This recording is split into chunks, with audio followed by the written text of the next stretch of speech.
तो जय नमस्कार दोस्तों, आप सभी का स्वागत है आपके अपने यूट्यूब चैनल प्लस टारगेट में। तो ये 4 दिन की जो पीडीएफ है उसका जो जितना भी सर ने लिखाया हुआ है परिश्रम 2.0 में आरडब्ल्यूए की जो क्लासेस होती हैं पेड क्लासेस उसमें से, ठीक है। आपको थोड़ा सा जो मेरे वीडियो मिलते हैं उनमें वाइट पेज ना मिलके थोड़ा सा हल्का सा उस तरीके से मिलता होगा कि आपको थोड़ा सा वैसे थोड़ा सा वैसे डल कलर में, ठीक है। वो इसलिए हम रखते हैं क्योंकि आपकी आंखों पर ज़्यादा इफेक्ट ना पड़े। एकदम वाइट रखेंगे तो आपकी आंखें थोड़ी सी ख़राब हो सकती हैं, इस वजह से। तो आप सिर्फ कंटेंट पर ध्यान दीजिए, ठीक है। पीडीएफ आपको टेलीग्राम चैनल पर मिल जाएगी, मिल चुकी होगी, ठीक है। आपको उसका जो सारांश है वो बताने वाले हैं हम कि कहाँ कहाँ पे कौन सी चीज़ें लिखी हुई हैं। अगर आप अभी तक टेलीग्राम चैनल से नहीं जुड़े हुए हैं तो आप जुड़ जाइए, अगर आरडब्ल्यू के स्टूडेंट हैं तो। प्रश्न 2.0 की जितनी भी क्लासेस होती हैं, चाहे वो मैथ की हो, चाहे वो रीजनिंग की हो, चाहे वो कंप्यूटर की हो, चाहे वो बायोलॉजी की हो, जिस किसी की भी पीडीएफ है वो आपको वहाँ पे प्रोवाइड डेली की डेली करा दी जाती है, ठीक है। सारांश उनमें जो लिखा होता है कंटेंट वो हम आपको वीडियो के माध्यम से बता देते हैं। वैसे 2 दिन में एक वीडियो आनी होती है, लेकिन अभी वीडियो किसी कारणवश नहीं हम अपलोड कर पाए, लेकिन हमने पीडीएफ आपको दे दी है। आज जो कंटेंट है वो 2 का है, ठीक है। एक स्टेट एंड यूनियन टेरिटरी का है, दूसरा है सिटीजनशिप का, नागरिकता का। बहुत बारीकी से और हर एक टॉपिक समझाया हुआ है। तो चलिए अपना करते हैं वीडियो की शुरुआत, ठीक है। तो अपन को जो इसमें आर्टिकल एंड भाग, सबसे पहले बात कर लेते हैं कि भाग कितने हैं। मूल संविधान की बात करें तो 22 भाग हैं, प्रेजेंट टाइम में बात करें तो 25 भाग हैं, ठीक है। आर्टिकल की बात कर लेते हैं तो मूल संविधान में 395 है और प्रेजेंट टाइम में 470 प्लस है, ठीक है। प्लस नहीं, 470 ही पूछा जाएगा आपसे, आगे पीछे कुछ नहीं पूछा जाएगा। इन 2 चीज़ों को कवर करके चलना है, ठीक है। ये भाग है 22 भाग, और ये आर्टिकल है। 2 चीज़ें एक साथ कवर होती हुई चलेंगी। तो जो अपना पहला भाग है, जिसका आर्टिकल 1 से लेकर 4 तक है, जिसको हम इंग्लिश में यूनियन एंड इट्स टेरिटरी, जिसको हम हिंदी भाषा में संघ एवं उसका राज्य क्षेत्र बोलते हैं। तो बात करेंगे कि आर्टिकल फर्स्ट में क्या लिखा हुआ है। तो भाग पहला हो गया, आर्टिकल फर्स्ट की बात कर लेते हैं कि आर्टिकल फर्स्ट में क्या है। तो भारत राज्यों का संघ होगा। भारत राज्यों का संघ होगा मतलब है जो भारत है उसमें 28 राज्य होंगे और 8 यूनियन टेरिटरी हैं, ठीक है।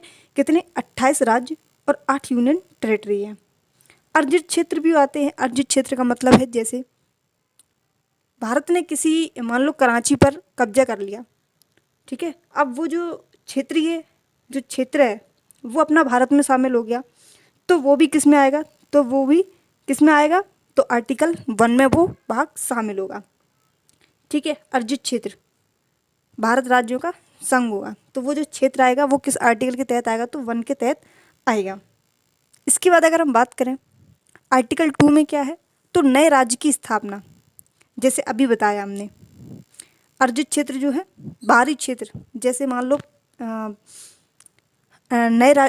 अगर उस क्षेत्र को हमने अपने भारत में मिला लिया तो उसको हम कुछ नाम वगैरह तो देंगे ना।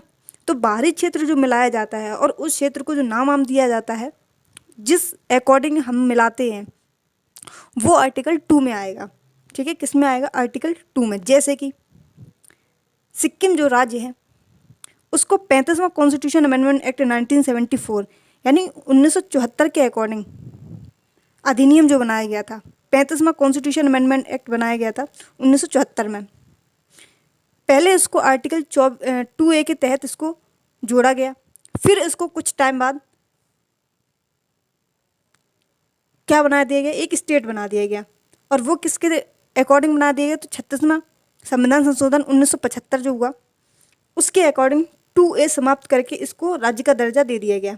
डायरेक्ट ऐसे हम किसी भी राज्य को शामिल नहीं कर सकते हैं, ठीक है। पहले उसको हम शहर राज्य बनाएंगे, उसके बाद पूर्ण रूप से उसको राज्य या फिर यूनियन टेरिटरी का दर्जा दिया जाएगा, ठीक है। तो जैसे कि सिक्किम है, सिक्किम को पहले हमने 35वें कॉन्स्टिट्यूशन अमेंडमेंट एक्ट यानी 35वां संविधान संशोधन के द्वारा 1974 में आर्टिकल 2A में हमने सिक्किम राज्य को शहर राज्य में जोड़ा।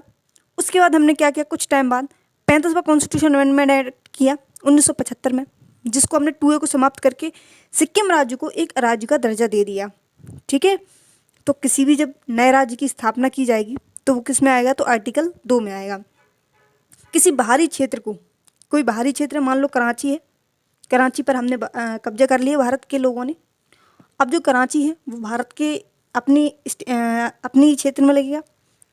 तो अगर हम लोग चाहें कि उसको अपने भारत के क्षेत्र में मिलाने की जो प्रक्रिया है वो आर्टिकल 2 में है। ठीक है, किसमें है, आर्टिकल 2 में है।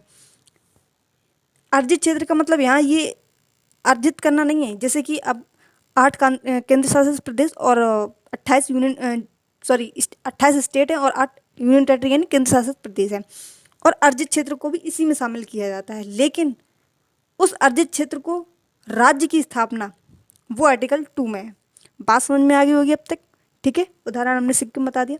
अब संघ की बात कर लेते हैं। जैसे मान लो यूनियन का मतलब क्या होता है और फेडरल का मतलब क्या होता है। यूनियन का मतलब होता है जिसमें राज्य को संघ से अलग होने की स्वतंत्रता ना हो। जैसे मान लो अपना दादर नगर हवेली है, ठीक है, इसको अगर चाहें कि हम इसको अलग एक राज्य का दर्जा दे दें तो हम अभी नहीं दे सकते। फेडरल क्या होता है, जिसमें राज्यों को संघ से अलग होने की स्वतंत्रता हो। फेडरल का मतलब है जिसमें राज्य को संघ से अलग होने की स्वतंत्रता हो। ठीक है, बात आपकी समझ में आ गई होगी अभी तक इतनी। आर्टिकल 3 में क्या है, नए राज्य की स्थापना। नए राज्य की स्थापना का मतलब क्या है, जैसे मान लो आर्टिकल 2 में तो था जो बाहरी क्षेत्र मिलाया जाएगा उसको हम लोग स्टेट या यूनियन टेरिटरी का दर्जा दे सकते हैं, या फिर जो भी हो, ठीक है, या फिर सिर्फ उसको एक विवादित क्षेत्र के रूप में रख सकते हैं, जैसे कि अभी तक जम्मू कश्मीर रखा रहा। लेकिन 31 अक्टूबर 2019 के बाद से उसको एक यूनियन टेरिटरी का दर्जा दे दिया गया। जैसे लद्दाख को अलग दे दिया और जम्मू कश्मीर को अलग दे दिया, बाकी अभी तक विवादित क्षेत्र था एक। ठीक है, अब तीसरे में क्या है, जैसे किसी भी स्टेट का नाम बदलना हो। ठीक है, जैसे उड़ीसा का नाम उड़ीसा रखा गया था, असम का नाम पहले असोम था। ठीक है, प्रेजेंट टाइम में असम है और ओडिशा का नाम प्रेजेंट में उड़ीसा है। तो इनके जो नाम में परिवर्तन आता है वो आर्टिकल 3 में आता है।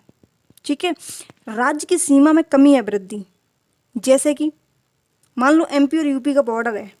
ठीक है, एमपी और यूपी का ये बॉर्डर है, यूपी का क्षेत्र ज़्यादा है, एमपी का क्षेत्र कम है। मान लो कोई एक अलग से इसमें विभाजन करना हो यूपी में ही, मान लो यूपी में 2 विभाजन करने हो तो वह किस आर्टिकल के तहत होंगे, तो आर्टिकल 3 के तहत इसका विभाजन किया जाएगा।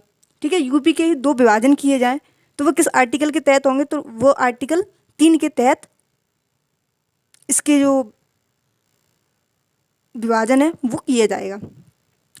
आर्टिकल 4 क्या कहता है, जो अनुच्छेद 2 एवं 3 में बनाए गए कानून है उसको संसद नहीं मानती है, कानून संविधान संशोधन नहीं माना जाएगा। क्यों नहीं माना जाएगा, क्योंकि जो दक्षिण अफ्रीका से लिया गया है 368 आर्टिकल अनुच्छेद 368, ठीक है, जिसकी प्रक्रिया संविधान संशोधन की प्रक्रिया कहाँ से ली गई है, तो दक्षिण अफ्रीका से ली गई है, सभी को पता है।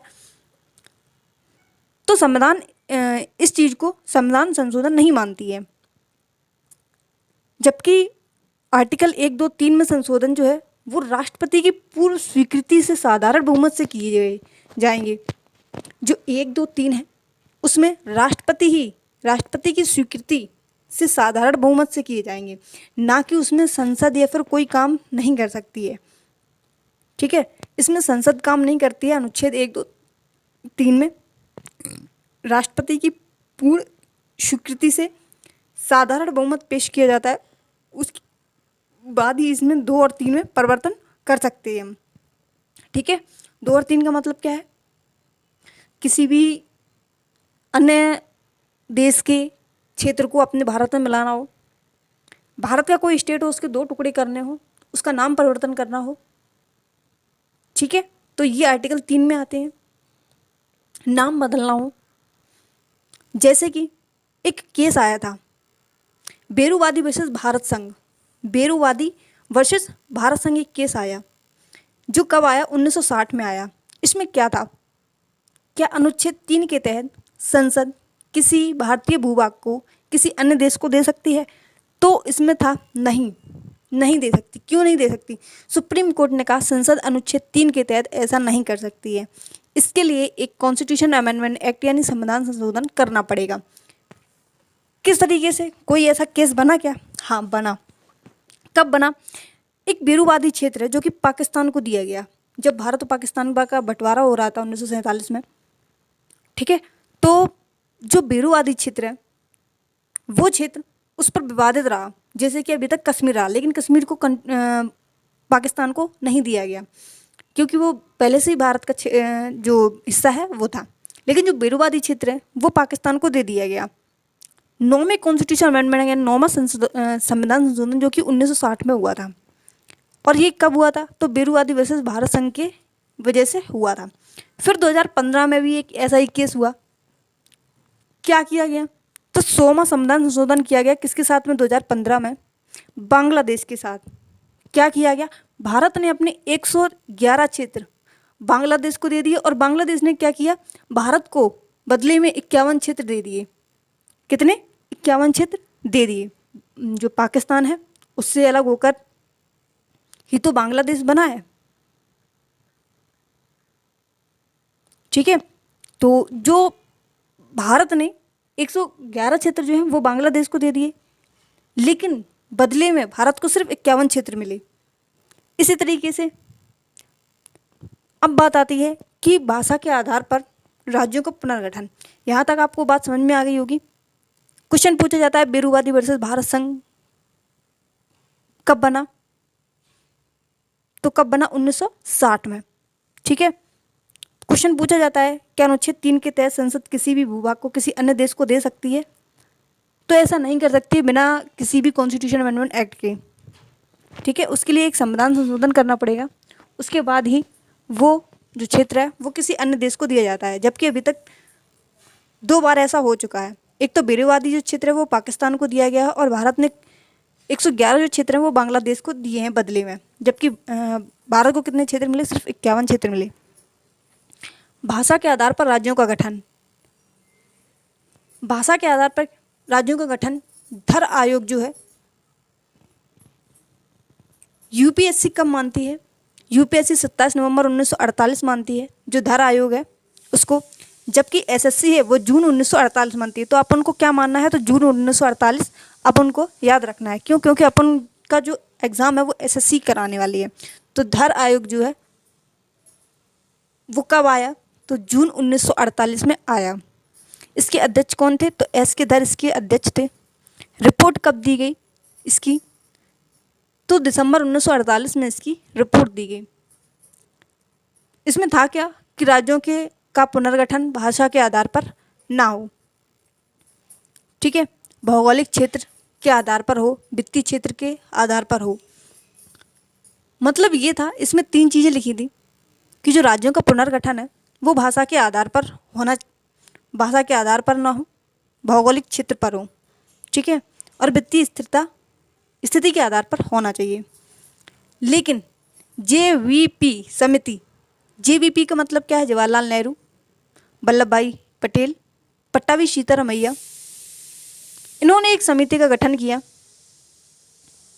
1948 में, जिसका नाम क्या रखा? जेवीपी समिति, जिसकी रिपोर्ट 1 अप्रैल 1949 को आई। सिफारिश क्या थी? इसमें लिखा क्या था समिति में कि राज्यों का जो पुनर्गठन है वो भाषा के आधार पर ना हो, केवल भौगोलिक व वित्तीय क्षेत्र की स्थिति पर होना चाहिए। तो जेवीपी समिति कब आई है? तो 1948 में ये आई है। रिपोर्ट कब दी गई? तो 1 अप्रैल 1949 में दी गई। जेवीपी का फुल फॉर्म क्या होगा? तो जवाहरलाल नेहरू, वल्लभ भाई पटेल, पट्टाभी सीतारामैया। ये तो एक क्लास थी जो खत्म हो गई। अब दूसरी क्लास पे चलते हैं कि भाषा के आधार पर प्रथम राज्य किसको बनाया गया। तो एक व्यक्ति हुए हैं पोट्टाटी श्री रामालू। ठीक है, इनके द्वारा, ये कहाँ के थे? तो ये तेलुगु भाषा से संबंधित है। इन्होंने कहा, इन्होंने एक भूख हड़ताल की। इन्होंने कहा कि भाषा के आधार पर राज्य का पुनर्गठन होना चाहिए, राज्यों का जो गठन है वो भाषा के आधार पर होना चाहिए। किसने कहा? पोट्टाटी श्री रामालू ने। किसने? पोट्टाटी श्री रामालू ने एक मांग रखी। इन्होंने क्या किया? ये अनशन पर बैठ गए। अनशन का मतलब है भूख हड़ताल पे। इन्होंने 56 दिन तक भूख को रोका। कुछ जगह 58 आता है, वो गलत है। अपना एसएससी जो मानता है वो 56 दिन मानता है, ठीक है। 56 दिन की भूख हड़ताल के बाद में 15 दिसंबर 1952 में इनकी मृत्यु हो गई। कब? 15 दिसंबर 1952 में इनकी मृत्यु हो गई। फिर उस टाइम सरकार किसकी थी? तो नेहरू जी की सरकार थी। नेहरू जी की सरकार जब दबाव में आ गई तो एक राज्य बनाया गया जिसको हम सब लोग आंध्र प्रदेश के नाम से जानते हैं आज की डेट में। तो जो राज्य है वो कब बना? तो 10 अक्टूबर 1953 को पहला जो राज्य बना वो आंध्र प्रदेश बना। पूछा जाता है क्वेश्चन कि भाषा के आधार पर प्रथम राज्य कौन सा है, तो वो आंध्र प्रदेश लगा देते हैं। लेकिन अब ऐसा क्वेश्चन नहीं पूछा जाएगा। अब क्या पूछा जाएगा कि आंध्र प्रदेश का गठन कब हुआ था? तो आंध्र प्रदेश का जो गठन है वो 10 दिसंबर 1953 को हुआ था। अगर पुनर्गठन की बात करें कि आंध्र प्रदेश का पुनर्गठन कब हुआ था, तो 1 नवंबर 1956 को हुआ था, ठीक है। जबकि जो स्थापना दिवस है वो 1 नवंबर को ही मनाई जाती है। 10 अक्टूबर 1953 को इसकी स्थापना हो गई थी। पुनर्गठन 1 नवंबर 1956 को हुआ, जबकि स्थापना दिवस 1 नवंबर को मनाया जाता है। ये ध्यान रखेंगे कि जो आंध्र प्रदेश की स्थापना है वो 10 अक्टूबर 1953 में हुई थी। भाषाई आधार पर ये प्रथम राज्य जिसकी गठन हुआ और किसके कहने पर हुआ? तो पोट्टाटी श्री रामलू द्वारा हुआ था। इन्होंने भूख हड़ताल कितने दिन की थी? तो 56 दिन की थी। इनकी मृत्यु कब हो गई थी? तो 15 दिसंबर 1952 में इनकी मृत्यु हो गई थी।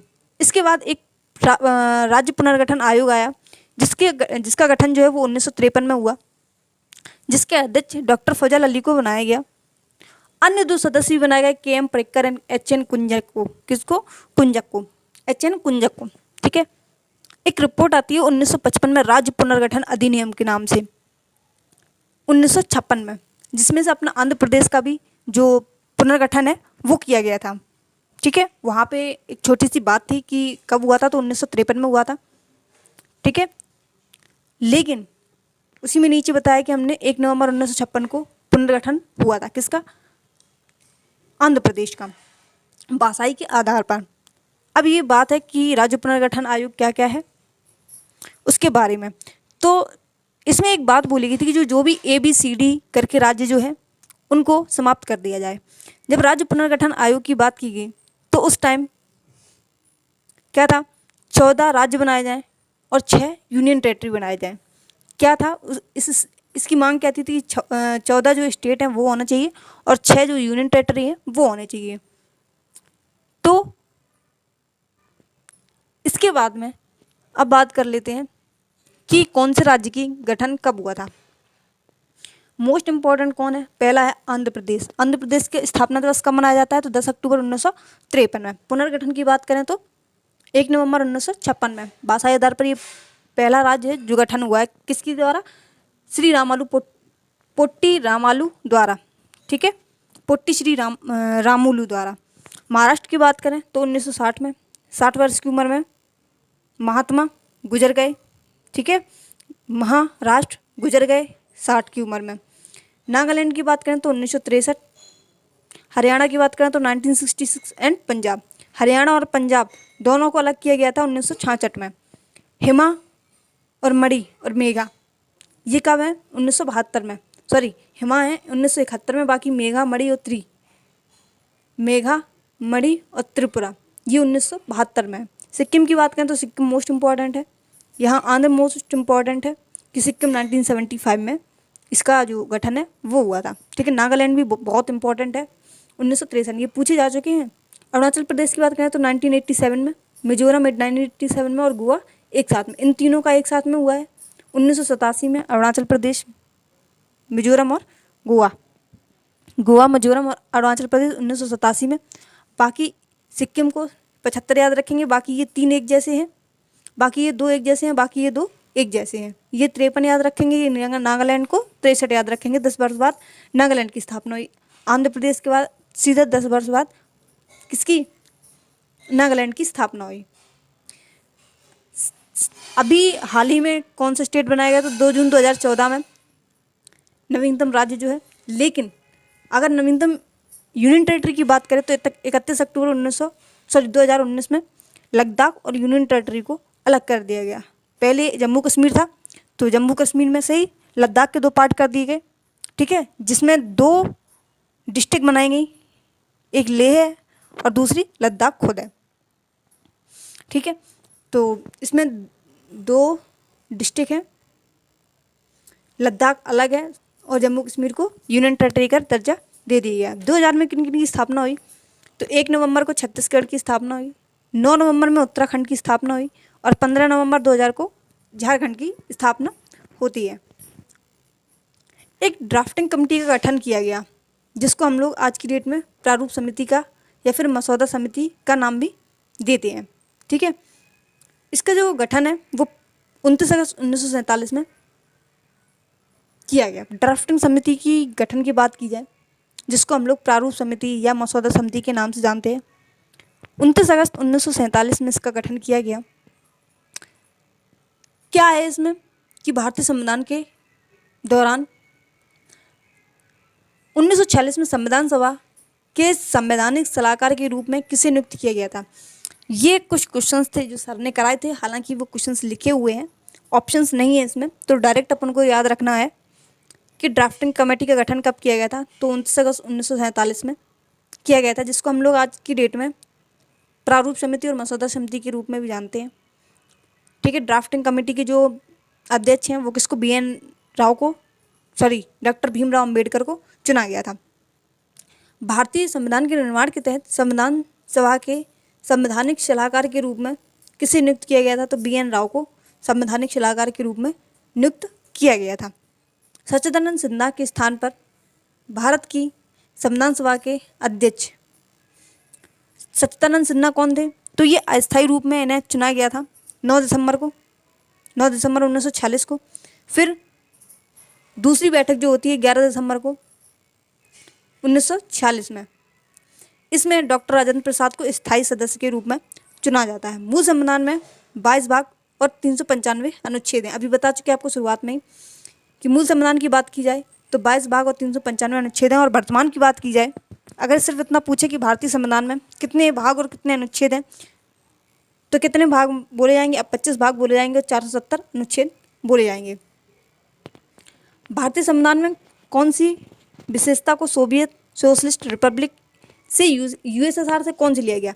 तो USSR से कौन सी पंचवर्षीय योजना जो है, जिसकी समय अवधि 1951 से शुरू होती है और हर 5-5 वर्ष पे 1956 तक चलती है, 1956 से 1961, 1961 से 1966 तक चलती है। फिर इसमें 3 साल का गैप दिया जाता है। फिर चौथी, फिर पाँचवीं, जो पाँचवीं पंचवर्षीय हो वो सिर्फ 4 साल तक चलती है। ठीक है, तो इस तरीके से आपको सभी जो याद है वो कर लेनी है धीरे धीरे। स्वतंत्र समानता और बंधुता की जो अवधारणा है भारत के किस संविधान से, किस देश से संविधान से ली गई है? तो ये जो संविधान है स्वतंत्रता, समानता और बंधुता, ये कहाँ से? फ्रांस से ली गई है। इसके बाद अगर हम बात करें भारतीय संविधान में अनुसूचियाँ, वर्तमान समय में कितनी अनुसूचियाँ हैं? 12, और मूल संविधान में कितनी अनुसूचियाँ थी? तो 8 अनुसूचियाँ थी। वर्तमान संविधान में 6ठी अनुसूची में कौन से राज्य के क्षेत्र पर लागू होता है? देखो, एक हमने ट्रिक बताई थी आपको, ATM स्क्वायर। ठीक है, कौन सा? ATM square. त्रिपुरा, मणिपुर, मिजोरम, मेघालय,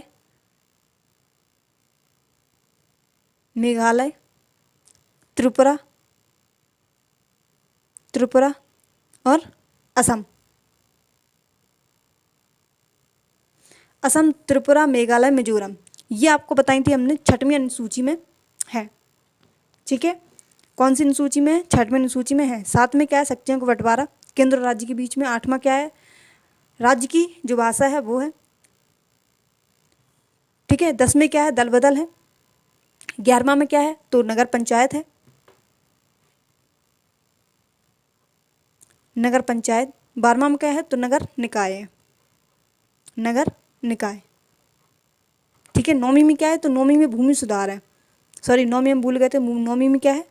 भूमि सुधार है। सबसे इम्पोर्टेंट तो यही है 9वीं में, वैसे सभी को पता होगी 9वीं अनुसूची में क्या है, तो भूमि सुधार से संबंधित है 9वीं अनुसूची।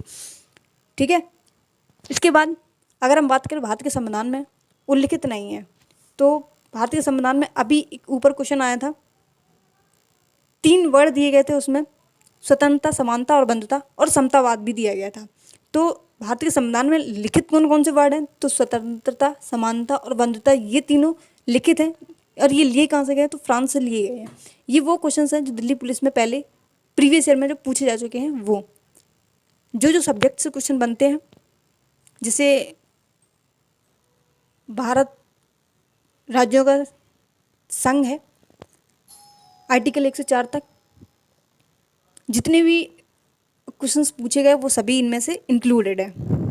भारतीय संविधान की प्रस्तावना में 3 प्रकार के न्याय हैं। इनमें से कौन सा शामिल नहीं है? तो जो आपको बाकी के 3 मिल जाएंगे, ठीक है। और जो ऑप्शंस में था वो था सांस्कृतिक न्याय।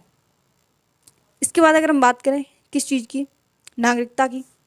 नागरिकता किस में आता है? तो भाग 2। भाग 1 में क्या था? State and it's union territory. लेकिन भाग 2 में क्या है? सिटीजनशिप, मतलब नागरिकता।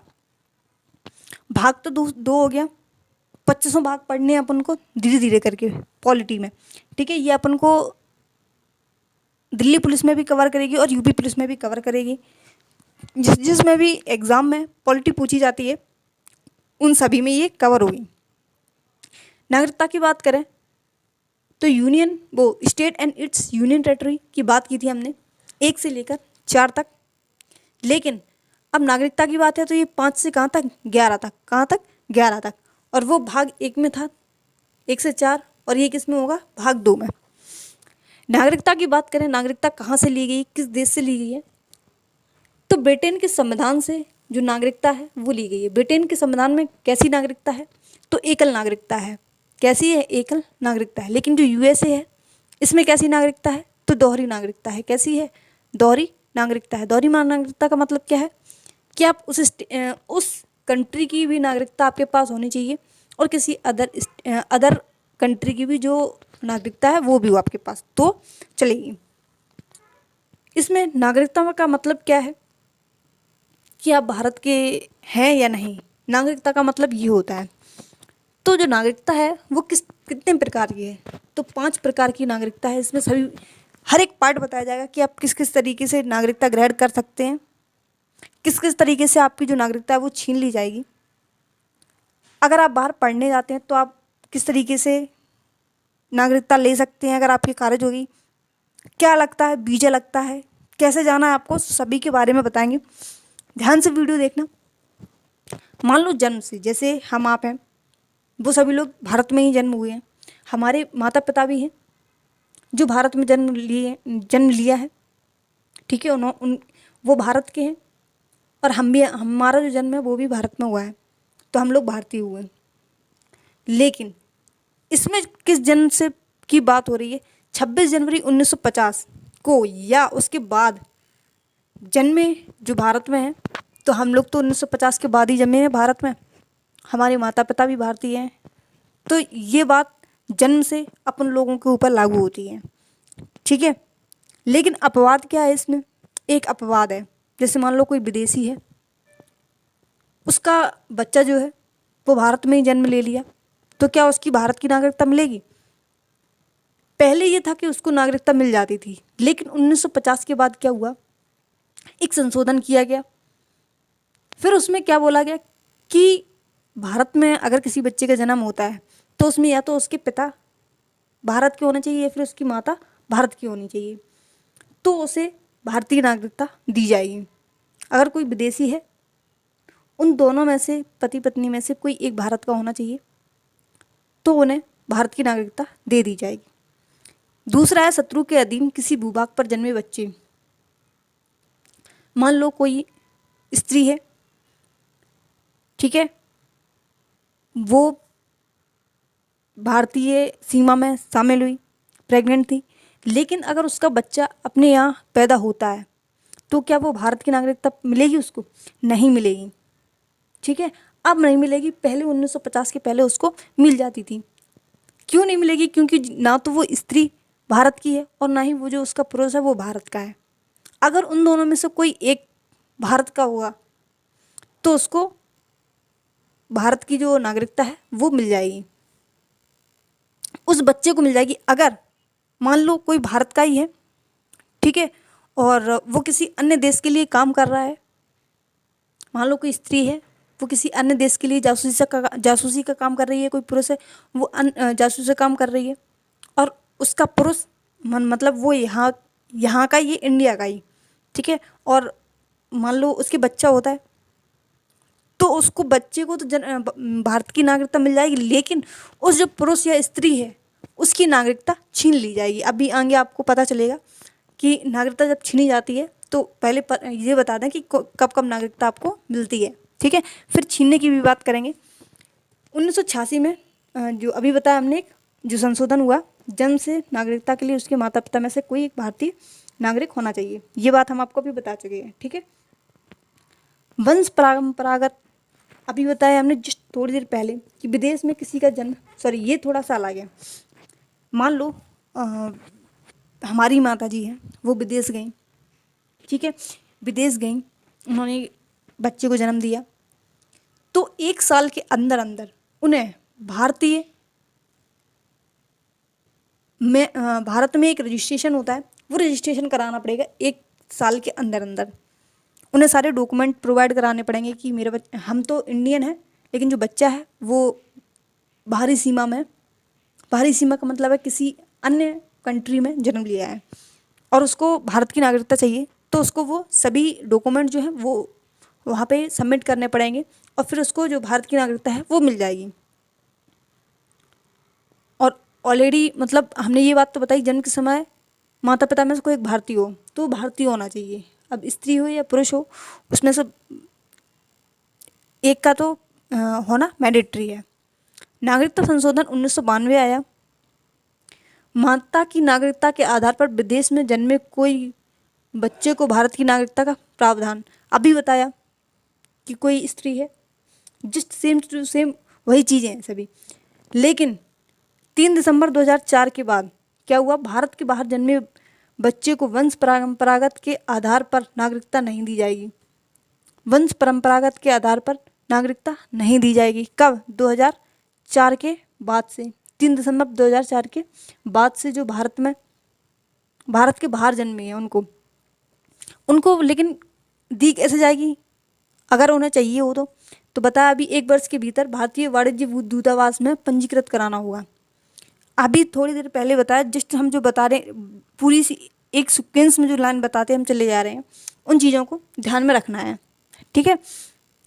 पंजीकृत से क्या मतलब है? पंजीकृत हेतु आवेदन करने की तिथि से 5 से 7 वर्ष तक भारत में निवास करने वाला व्यक्ति हुआ। यदि कोई व्यक्ति है वो भारत में 5 से 7 वर्ष रह रहा है और उसके बाद उसने पंजीकृत कराया कि अब मुझे भारत में ही रहना है, और उसके बाद वो भारत में रहना चाहता है, तो उसे भारतीय नागरिकता दे दी जाएगी। क्यों? इसलिए दे दी जाएगी क्योंकि उसके जो बच्चे होंगे वो भी तो भारत में ही रहेंगे फिर, ठीक है। इसलिए उन चीज़ों को उस व्यक्ति को नागरिकता दे दी जाएगी। और किस किस तरीके से नागरिकता दी जाएगी? ऐसा व्यक्ति जिसका जन्म भारत में हुआ हो परंतु भारत के बाहर निवास कर रहा हो। जैसे मान लो प्रेजेंट टाइम में आप ही हो, आप चले जाते हो भारत के बाहर, ठीक है, जन्म तो आपका भारत में हुआ लेकिन आप निवास कहाँ कर रहे हो? मान लो यूएसए चले गए, छोड़ो रसिया चले गए आप, ठीक है, आप रसिया चले गए, तो क्या आपकी नागरिकता जाते ही ख़त्म कर दी जाएगी? नहीं, जब तक आप वहाँ की नागरिकता नहीं अपना लेंगे तब तक आपकी भारत की नागरिकता बनी रहेगी, ठीक है। जैसे वीज़ा पे लोग जाते हैं, जो बिजनेस करने जाते हैं वो 1 साल के लिए जाते हैं, पढ़ाई करने जाते हैं वो 4 साल के लिए जाते हैं, कुछ लोग टूरिस्ट होते हैं वो 15 से 20 दिन या 1 महीने या 2-3 महीने, जितना भी वीज़ा की जो डेट होती है उसके अकॉर्डिंग आपको वहाँ पे रहने के लिए दिया जाता है, ठीक है। तो आपकी जो भारत की नागरिकता है, जब तक आप किसी अदर स्टेट की, आप ऐसे समझ लीजिए जैसे सानिया मिर्ज़ा है, उन्होंने पाकिस्तान के एक व्यक्ति से शादी की है, तो क्या उन्होंने भारत की नागरिकता उनकी छीन ली गई? नहीं छीनी गई ना। शायद शोएब मलिक उनके हस्बैंड का नाम है, ठीक है, श्योर नहीं है हम, लेकिन फिर भी शायद मलिक नाम से उनका जो नाम है, सरनेम जो है वो है। तो क्या सानिया मिर्ज़ा, वैसे अब तो तलाक हो गया है, तो क्या सानिया मिर्ज़ा की जो नागरिकता है वो छीन ली गई? नहीं। क्यों नहीं छीनी गई? क्योंकि उन्होंने पाकिस्तान की नागरिकता ली ही नहीं। इस वजह से उनकी जो नागरिकता है वो नहीं छीनी गई। अगर वो पाकिस्तान की नागरिकता एक्सेप्ट कर लेती तो उनकी भारतीय नागरिकता खारिज हो जाती, फिर वो भारत में नहीं रह सकती थी लेकिन सिर्फ वीजा पर रह सकती थी। एक और एग्जाम्पल समझ लीजिए, जैसे प्रियंका चोपड़ा है जिनके हस्बैंड का नाम निक जॉन है, ठीक है। क्या उन्होंने अमेरिका की जो नागरिकता है वो अपनाई है? नहीं अपनाई। उन्होंने अपनी जो नागरिकता है, उन्होंने अपनी खुद की नागरिकता रखी है। किसी अदर कंट्री की अभी तक उन्होंने नागरिकता जो है वो नहीं अपनाई। अगर जैसे ही वो अपना लेंगी वैसे ही उनकी जो नागरिकता है, भारतीय नागरिकता, वो अपने आप समाप्त कर दी जाएगी, ठीक है। जैसे कि देख सकते हैं आप, विदेश महिला जो भारतीय से विवाह कर चुकी हो या करने वाली हो, ठीक है। जैसे कि अच्छा, ये वाली जो लाइन है ना, विदेशी महिला, जैसे कि फिलहाल प्रेजेंट टाइम में किसकी चर्चा हो रही है? तो जो सीमा हैदर और सचिन की है, उनकी स्टोरी है। अगर सीमा हैदर सचिन से शादी कर लेती हैं और उसके बाद में सचिन जो है वो रजिस्ट्रेशन कराते हैं कि सीमा हैदर को भारतीय नागरिकता दी जाए, ये मेरी पत्नी है, इस तरीके से अर्जी एक डाली जाएगी। फिर उन्हें जो नागरिकता है वो यहाँ की दी जाएगी, लेकिन उन्हें थोड़ी सी दिक्कत होगी क्योंकि वो लीगली तरीके से नहीं आई हैं, ठीक है। वीजा पर भी आती तो भी उन्हें जो चीज़ें हैं वो सरकार के द्वारा वो देखी जाती। लेकिन प्रेजेंट टाइम में ये मामला जो है वो थोड़ा सा टिपिकल है। देखा जाएगा कि आगे क्या होता है, कुछ संशोधन होता है या फिर क्या चीज़ें होती हैं, वो चीज़ें बाद में। क्योंकि अभी ये मुद्दा, ये वाली लाइन जो है, ये मुद्दा बहुत ट्रेंडिंग में चल रहा है, तो हो सकता है आपसे ये क्वेश्चन किया जाए। राष्ट्रमंडल देशों में ऐसे नागरिक जो भारत में रहते हैं या भारत सरकार की नौकरी करते हैं। एक एनआरआई सुना है आपने? जो होते तो भारत के हैं, भारत के लिए नौकरी करते हैं, ठीक है, लेकिन वो रहते विदेशों में है। जैसे विदेशों में काफ़ी लोग रहते हैं, ठीक है, तो उनका जो लेखा जोखा है या उन पर कोई उत्पीड़न वगैरह या फिर जो कुछ होता है तो एनआरआई को देखना पड़ता है, ठीक है। जैसे मान लो हम ही गए वीज़ा पर 1 महीने के लिए और हम 1 महीने से ज़्यादा टिक रहे हैं तो वहाँ पर टिक नहीं सकते। एनआरआई वहाँ से हम लोगों को नोटिस भेजेगी या हम लोगों को बुलाएगी और बोलेगी अब अपने देश जाओ, ठीक है। तो इस तरीके से जो है चीज़ें, नौकरी कर रहे हैं उनके लिए या फिर पढ़ने के लिए गए तो एक वीज़ा होता है, जितने टाइम के लिए आपको अपना वीज़ा बनवाना पड़ता है उस तरीके से। देसीकरण का मतलब क्या है? कोई विदेशी व्यक्ति जो स्वेच्छा से भारत की नागरिकता ग्रहण करता है, ये लाइन में हम बता चुके। कोई व्यक्ति है 5 से 7 वर्ष वो भारत में रह रहा है और फिर वो भारत में और रहना चाहता है, ठीक है, तो उनके जो संतान है वो तो यहीं रहेंगे, यहीं पढ़ेंगे, यहीं सब कुछ होंगे। इस वजह से उन्हें जो नागरिकता है वो भारत की दे दी जाती है। पहले जो था वो 11 वर्षों तक था, लेकिन अब जो है वो 5 से 7 वर्षों में ही दे दिया जाता है, ठीक है। इसके लिए पंजीकरण कराना पड़ता है, ठीक है। आप बताया था आपको पिछली अभी लाइन जो थी वो 1 वर्ष से भारत में रह रहा हो। इसके बाद भूमि अर्जन द्वारा मतलब है जैसे कोई भी हिस्सा है, हमने पाकिस्तान को ही ले लिया, पाकिस्तान का कराची जो है वो भारत के अधीन हो गया, ठीक है, कराची जो है वो भारत के अधीन हो गया। तो अब जो कराची के लोग हैं, कराची के जो लोग हैं, ठीक है, अब जो वो हिस्सा है वो तो अपने भारतीय क्षेत्र में मिल गया है, कि इन लोगों को अब कोई रजिस्ट्रेशन या फिर कुछ कराने की ज़रूरत है तो नहीं, इन लोगों को स्वतः ही जो नागरिकता है वो मिल जाएगी, ठीक है। कोई अन्य क्षेत्र अपने भारतीय क्षेत्र में मिलता है तो उन लोगों को स्वतः ही भारत की नागरिकता मिल जाती है। बात आपको अभी तक समझ में आ गई होगी। अब आता है कि नागरिकता का अंत किस तरीके से होता है, फिर बताएंगे कि कौन से आर्टिकल में क्या लिखा हुआ है, ठीक है। तो कोई व्यक्ति है स्वयं से त्याग सकता है, जैसे प्रियंका चोपड़ा है वो स्वयं से त्याग सकती है लेकिन उन्होंने अभी तक त्यागी नहीं है।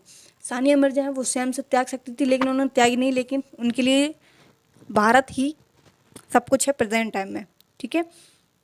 लेकिन जैसे कि एक बात की थी हमने, किसी स्त्री का बच्चा है, जैसे अभी सानिया मिर्जा का हैदराबाद में बच्चा हुआ है, ठीक है, तो उनको उस बच्चे को कहाँ की नागरिकता मिलेगी, पाकिस्तान की या भारत की?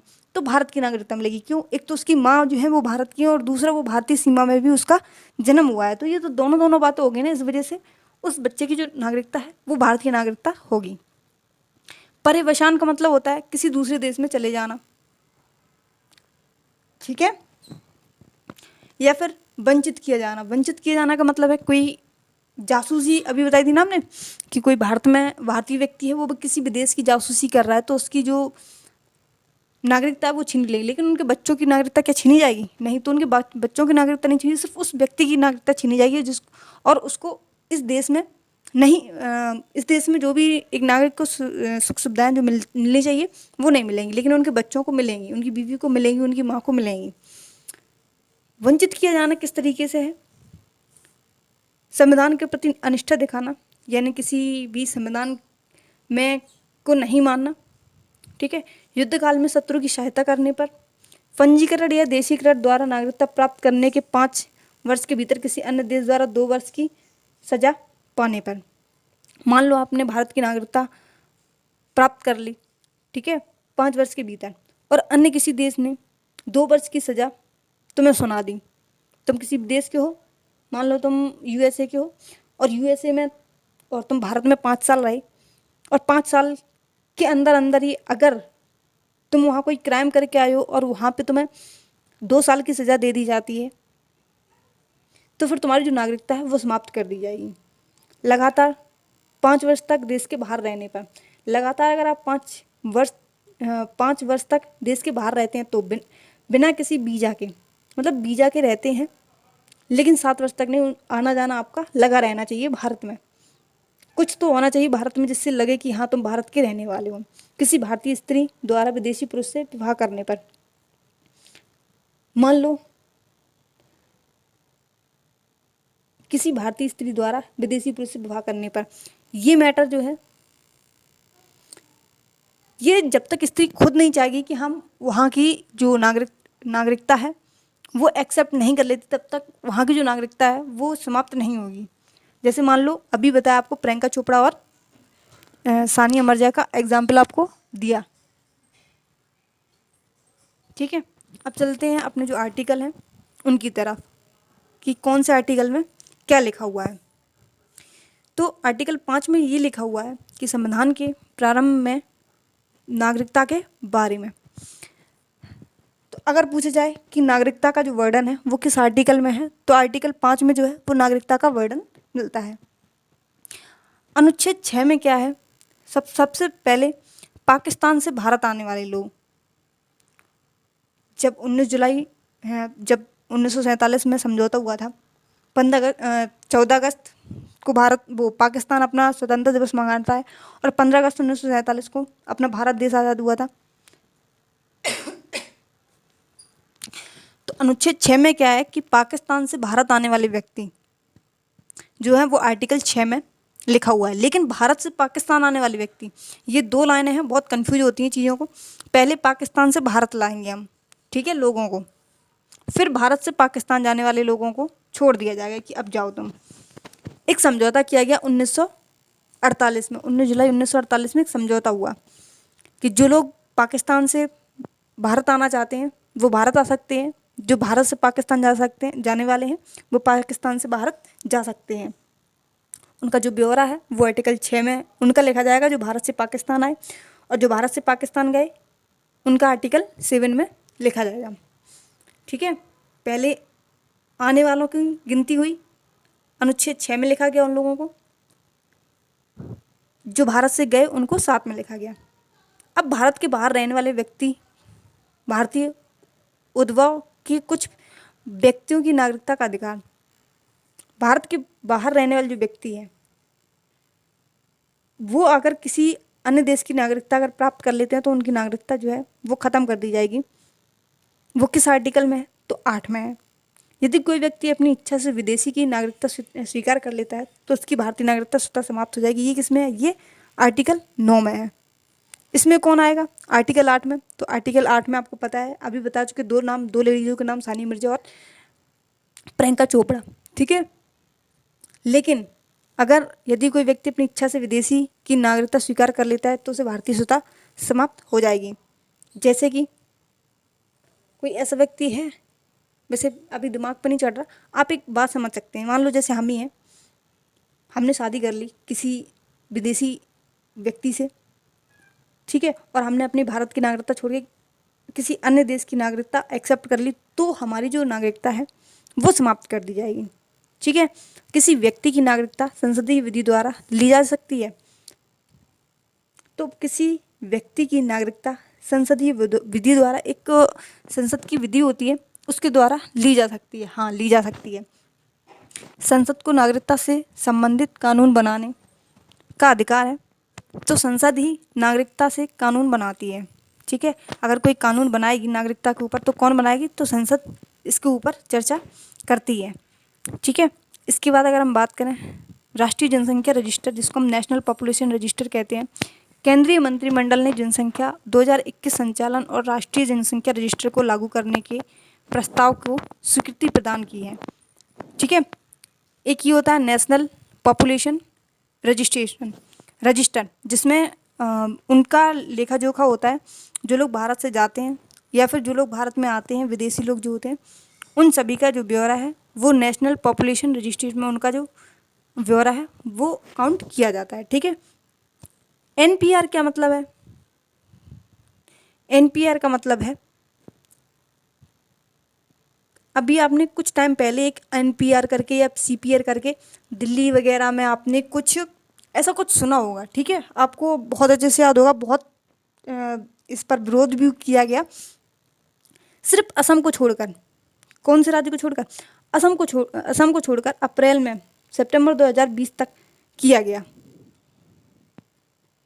ये क्या था कि जो भारत की बाहरी सीमा से आए हुए लोग जो हैं, जो भारत में निवास कर रहे थे, उन लोगों को भारत की नागरिकता नहीं दी जाएगी। वो एनपीसीआर करके, एनपीआर या फिर एनसीआर करके इस तरीके से आपने एक विवाद सुना होगा, ठीक है। तो ये एक छोटी सी लाइन है। इसके बाद में अगर बात करें, यहाँ से मोस्ट इम्पॉर्टेंट चीज़ें हैं कि नागरिकता संशोधन कब हुआ है। तो पहला जो नागरिकता संशोधन किया गया है वो 1955 में किया गया है। अभी पिछली ईयर एक क्वेश्चन आया था कि 1955 में कितने संशोधन किए गए हैं। तो 1955 के बाद जो संशोधन किए गए हैं, अगर ये बोला जाए कि नागरिकता में संशोधन कितने हुए हैं, तो 6 हुए हैं। और 1955 की बात करें कि 1955 में कितने संशोधन हुए हैं, तो 1 2 3 4 5 6, कितने? 6 बार संशोधन हुए हैं। और ये पूछा जाए कि नागरिकता में संशोधन कितने बार हुए हैं, तो नागरिकता में संशोधन 7 बार हुए हैं। और 1955 में नागरिकता संशोधन कितने हुए, ये ईयर लिख दें, 1955 लगा दें, तो क्या होगा, तो अपने 6 हो जाएंगे, ठीक है। यही बोला गया नागरिकता संशोधन अधिनियम 1955 में अब तक 6 बार संशोधन हो चुके हैं। पहला संशोधन कब हुआ, तो 1955 में जो नागरिकता संशोधन है वो किया गया। अब कुछ क्वेश्चंस हैं, जैसे कि नागरिकता से संबंधित प्रावधान जो है वो कब आया, तो 26 नवंबर 1949 में नागरिकता से संबंधित जो प्रावधान है वो आया। सितंबर 2000 में LM सिंघवी की सिफारिश पर, देखो आपको सभी को पता है कि भारतीय प्रवासी दिवस जो है वो 9 जनवरी को मनाया जाता है, ठीक है। क्या आपको पता है कि किसकी सिफारिश पर ये मनाया जाता है? तो LM सिंघवी की सिफारिश पर ये मनाना शुरू हुआ। और कब से मनाना शुरू हुआ, ये भी क्वेश्चन पूछ सकते हैं कि भारतीय प्रवासी दिवस से कब से मनाना शुरू हुआ, तो 2003 से इसको मनाना शुरू किया गया। एक क्वेश्चन और बन सकता है कि भारतीय प्रवासी दिवस कितने वर्ष बाद मनाया जाता है, तो कितने वर्ष बाद मनाया जाता है, 2 ईयर बाद हर साल मनाया जाता है, ठीक है। 2003 में मनाना शुरू हुआ, LM सिंघवी की सिफारिश पर मनाना शुरू हुआ, 9 जनवरी 2003 से प्रारंभ हुआ है। और हर एक 2 वर्ष बाद इसको मनाया जाता है, हर एक 2 वर्ष में। और 2 वर्ष से मनाना कब शुरू हुआ है, तो 2015 से इसको मनाना हमने 2 वर्ष में शुरू किया है, ठीक है। पहले हर ईयर मनाते थे, 2003 से हम एक एक साल में मनाते चले आए, लेकिन 2015 के बाद से प्रत्येक 2 वर्ष के अंतराल में इसको मनाना शुरू हुआ। भारतीय प्रवासी दिवस से क्वेश्चंस पूछे जाते हैं। अभी तक एक ही क्वेश्चन जो टाइप का पूछा जाता था, लेकिन अब अपडेट होना है थोड़ा सा। विदेश में बसे भारतीय मूल के लोगों को 3 श्रेणियों में बांटा गया। एक तो NRI के द्वारा, आप सभी को पता है। एक माता पिता होना चाहिए, दादा दादी होनी चाहिए, नाना नानी होनी चाहिए भारत में, उनका कोई भी होना चाहिए तो वो भारत की नागरिकता ले सकते हैं समुद्री सीमा के पार, ठीक है, या फिर वो समुद्री सीमा के पार हों। जैसे कि ये इतना इम्पोर्टेंट नहीं है, ठीक है। अब बता चुके अभी, जैसे अफगानिस्तान 2014 में, छोड़ो इन सभी को, आप एक बार बस पढ़ लेना इनको। नोट्स आपको टेलीग्राम चैनल पर मिल जाएंगे। इस नदी में मिजोरम वगैरह पूर्वी सीमांत के लागू नहीं होती, इसमें से कोई क्वेश्चन नहीं पूछा जाएगा आपको, ठीक है। जो क्वेश्चंस पूछे जाएंगे वो आपके यहाँ तक पूछे जाएंगे, कहाँ तक, यहाँ तक बस, ठीक है। बाकी आप थोड़ा बहुत पीडीएफ पढ़ लेना, पीडीएफ आपको टेलीग्राम चैनल पर मिल जाएगी,